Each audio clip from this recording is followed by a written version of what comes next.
Саламатсыздар, урматтуу ата-энелер, урматтуу кесиптештер. Менин атым Диляркан Абаскановна. Мен Токмок шаарындагы номер 1-орто мектеп гимназиясында кыргыз тили сабагынан беремин.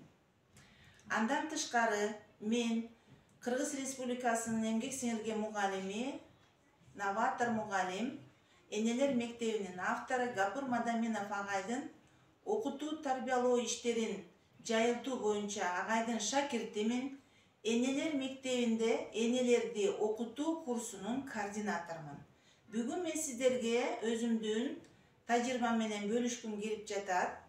Биз сиздер менен Гапур агайдын акыл эмгегинин маданияты, өзүн өзү тарбиялоо, ата-энелер сиздер үчүн устаттык өнөр деген китептерин окуп чыкканыбызда, ушул китептер менен сабактарды өтүп жатканда максатты туура коюу, пландоо деген темаларга абдан кенен токтолуп жатабыз.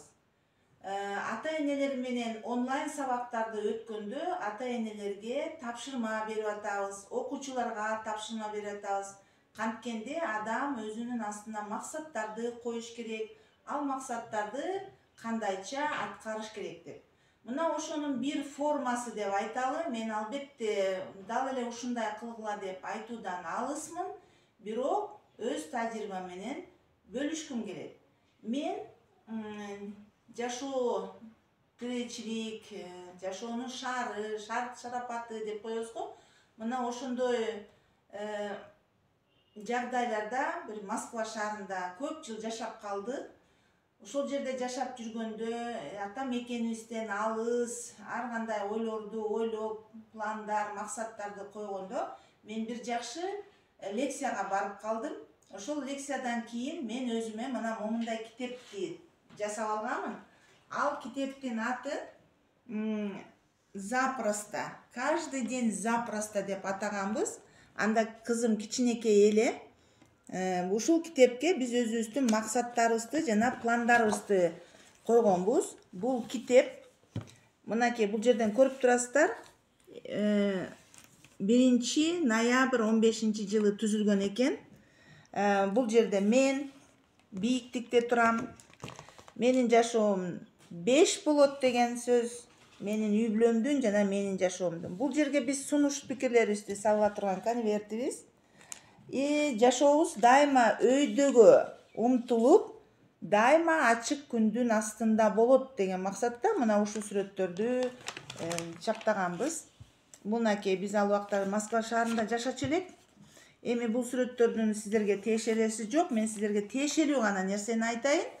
Мына ушул китепте менин өзүмө астыма койгон эң биринчи максатым бар эле. Ал мына мен момундай бир чоң командада иштегим келген. Мына момундай командада иштегим келген. Мына момундай командада иштегим келген. Ошол команданын иши дайыма өйдө чыгып турмак. Мен өзүмө жашоодо жана педагогикалык жумушумда өзүмө эң мыкты устат табамын деген максатым бар болчу. Мынакей ал устатымдын чоң командасы болмок. Азыр ал бар. Эми азыр бул Гапур агай, бул болсо биздин Эрлан, Динар эже, Гүлсара, Айнура Каландаровна, Мырзабековна окшогон кыздар. Ошол команда менен элдин астында мен семинарларда сүйлөйм деген максатым бар болчу. Мына момундай аудиторияда адамдарды топтоп ошолордун астында мен өзүмдүн окууга, баланы тарбиялоого, сапаттуу билим берүүгө семинарларды өтөм деген максатым бар болчу. Мына бүгүнкү күнү ошол максатым аткарылып отурат, урматтуу лидерлер. Андан тышкары бул сүрөттөрдүн баардыгы менин үй бүлөмө тийиштүү. Кийин биздин дефис, могул жерди белгилеп койдум. Биздин девиз, биздин үй бүлөбүздүн дайыма жеңиштин үстүндө салют таратылып, анан живи на все 105 деген девизди кабыл алганбыз. Кандай кыйынчылыктар болсо дагы биз тең ата көтөрүп, мына ошол ийгиликтерге жетмекпиз. Урматтуу ата-энелер, кесиптештерим, мен сиздерди өзүңүздөрдүн астыңыздарда максатты так коюп, рационалдуу күнүңөрдү убактыңарды пайдаланып, пландарыңарды ишке ашырып, көп варианттуу ойлонуп, ийгиликтерге жетишиңиздерди каалаймын. Баардыгыңыздарга тынчтык каалаймын.